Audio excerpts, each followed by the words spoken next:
Most men believe that to lead a room, they must dominate the conversation. They believe that silence is a vacuum that needs to be filled with facts, jokes, or opinions. But in the world of high-level female psychology, the man who speaks the most is often the one we trust the least. Why? Because noise is usually a mask for anxiety.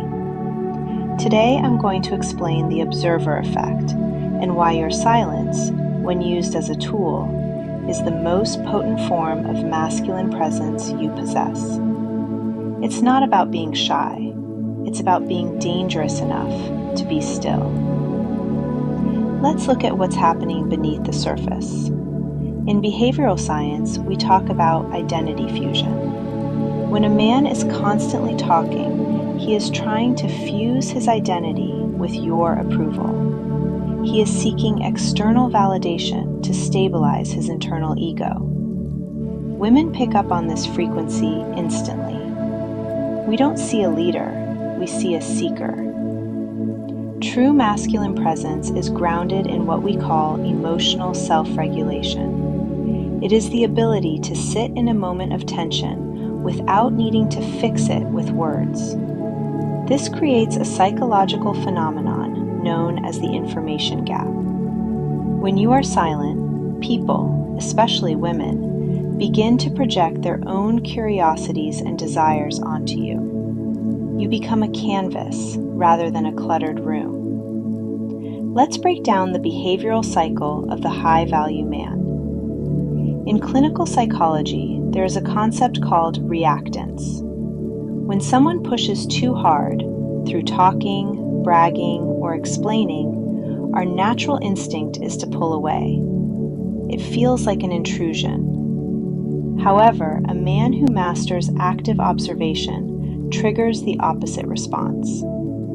By staying silent, you are demonstrating a lack of cognitive dissonance. You aren't trying to prove you are powerful, you simply are. Think about the subconscious patterns women look for. We are evolved to look for stability. A man who can't stop talking is revealing a nervous system that is in flight mode.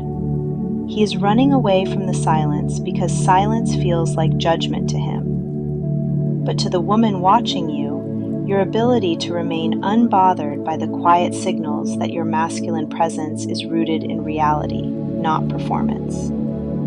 Consider the Keanu Reeves Effect. He is famous for his brevity. In interviews, he often pauses for 5, sometimes 10 seconds before answering. This isn't because he doesn't know what to say, it's because he is rewiring the pace of the room to match his heartbeat, not the interviewer's. This is authority via pacing. When you slow down the world around you, you become the gravitational center of the room. What this means practically. So, how do you apply this without looking awkward or antisocial? It starts with the 3-second rule. Next time someone asks you a question or a silence falls during a date, do nothing for 3 seconds. Observe the emotional triggers in the other person. Watch them fidget. Watch them try to fill the gap. In that moment, you have the data. You aren't being rude, you are being the observer. When you do speak, speak in complete thoughts. No filler words. No ums, likes, or you knows. Those are verbal leaks. They drain your power. If you have nothing of value to add, a simple nod and a look of genuine curiosity is 10 times more seductive than a forced anecdote. This is how you build subconscious attraction. You aren't giving her a script, you're giving her an experience of your strength. The shift is this. Stop viewing silence as nothingness. View it as substance. Your silence is a fortress. It protects your internal state from being disturbed by the chaos of others. When you master your attachment style, moving from anxious preoccupied to secure, you realize that you don't owe the world your words. Your presence is the gift.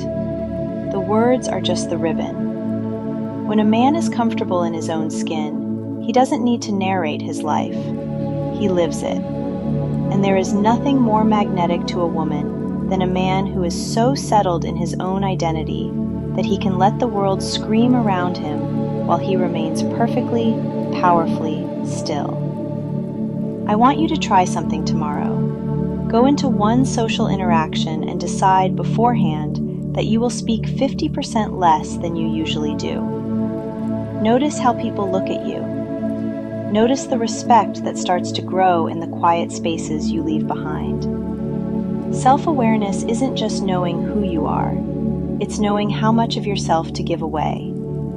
I'm here to help you find that balance. If this resonated with your journey, subscribe and join us. I'll see you tomorrow.